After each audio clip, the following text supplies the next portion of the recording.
What's going on, chosen ones? This is Chose to Game back again with another video for you guys. As you can tell, there are two different screens here that you see. One is the smaller one's my secondary account. The first one, which is the Reds, is my primary account.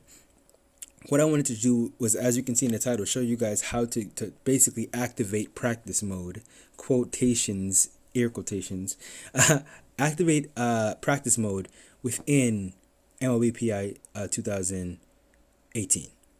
Okay, so how you do this? First of all, you want to have two different accounts. Probably even before that, you want to have two different devices. Having two different devices, say if you have your phone and then you have, say, an iPad around the house, or if you have, say, a family member's phone that they're not using temporarily, or family member's tablet that they're not using temporarily, you could always use those devices. Now, what you want to do after you have the two devices, you want to have two different Hive accounts. Now, two different Hive accounts is that account that you create at the beginning of the game so you can log in. You want to have two different accounts. When you have two different accounts, now you can have two different teams. When you have two different teams, that means now you can add yourself as a friend, and now you can play yourself. And this is exactly what I'm doing. I just basically have my Reds team versus my Brewers team, and I basically just look at each and every single one of the pitches. Yeah, this might be going a little too deep into the game. It's not that serious. I get it completely. I understand. But I like to have fun, but I also like to be very competitive as well. So I like to take it a little seriously. Not too serious, because I know that it is just a game.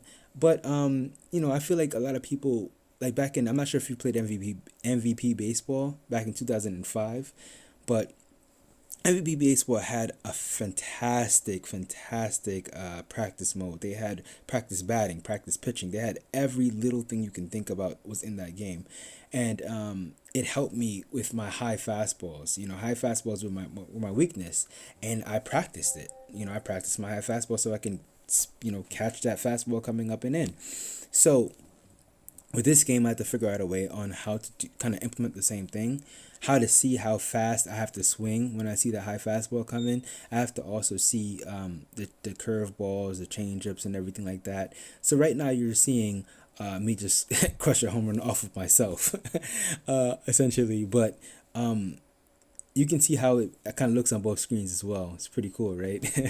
But anyway, what I wanted to do was show you all that there is a way to kind of practice your pitching. Like right now, the Brewers, as you can see, I threw was that a slider? I think that was a slider. I'm not sure exactly because it's so small, but right now you can actually see that I'm throwing like two seamers, I'm throwing fastballs, I'm throwing changeups. The reason why I'm doing this is so I can see from the batter's eye what that person is seeing when I'm throwing it. Because not every pitcher, not every card has the same changeup. Not every card has the same slider. Not every card has the same curveball. And this is a great way to kind of test out each and every single one of your pitches.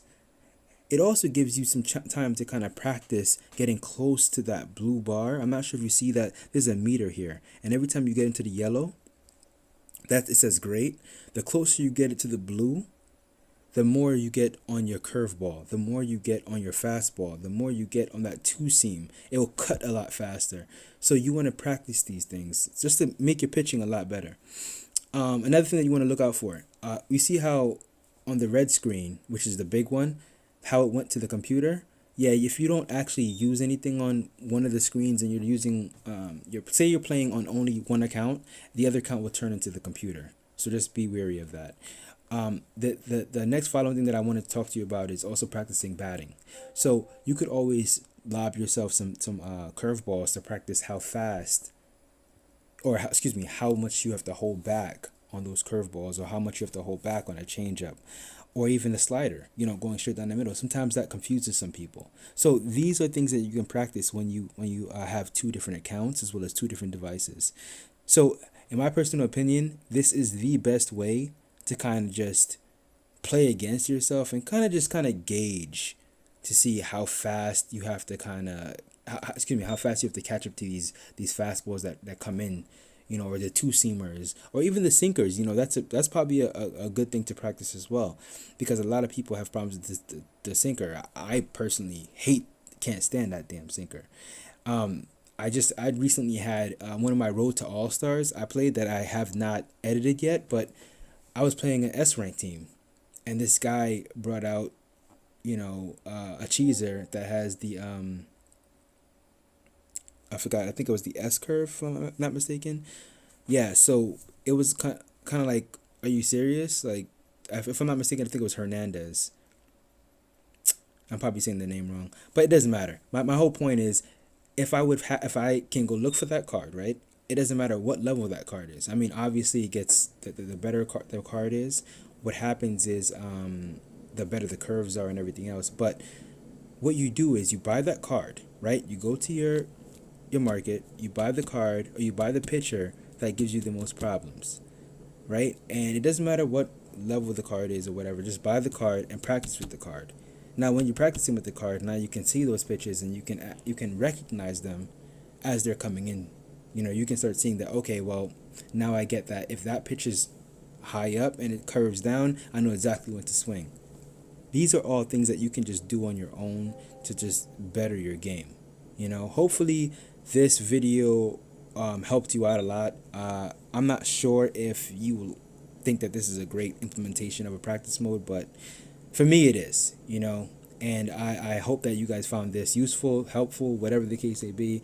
Again, please feel free to subscribe if you want more of these videos. Push that thumbs up button, because I definitely work hard trying to show you guys more and more ways to get better at your game. And leave a comment, tell me what I should have done better. Again, thanks guys.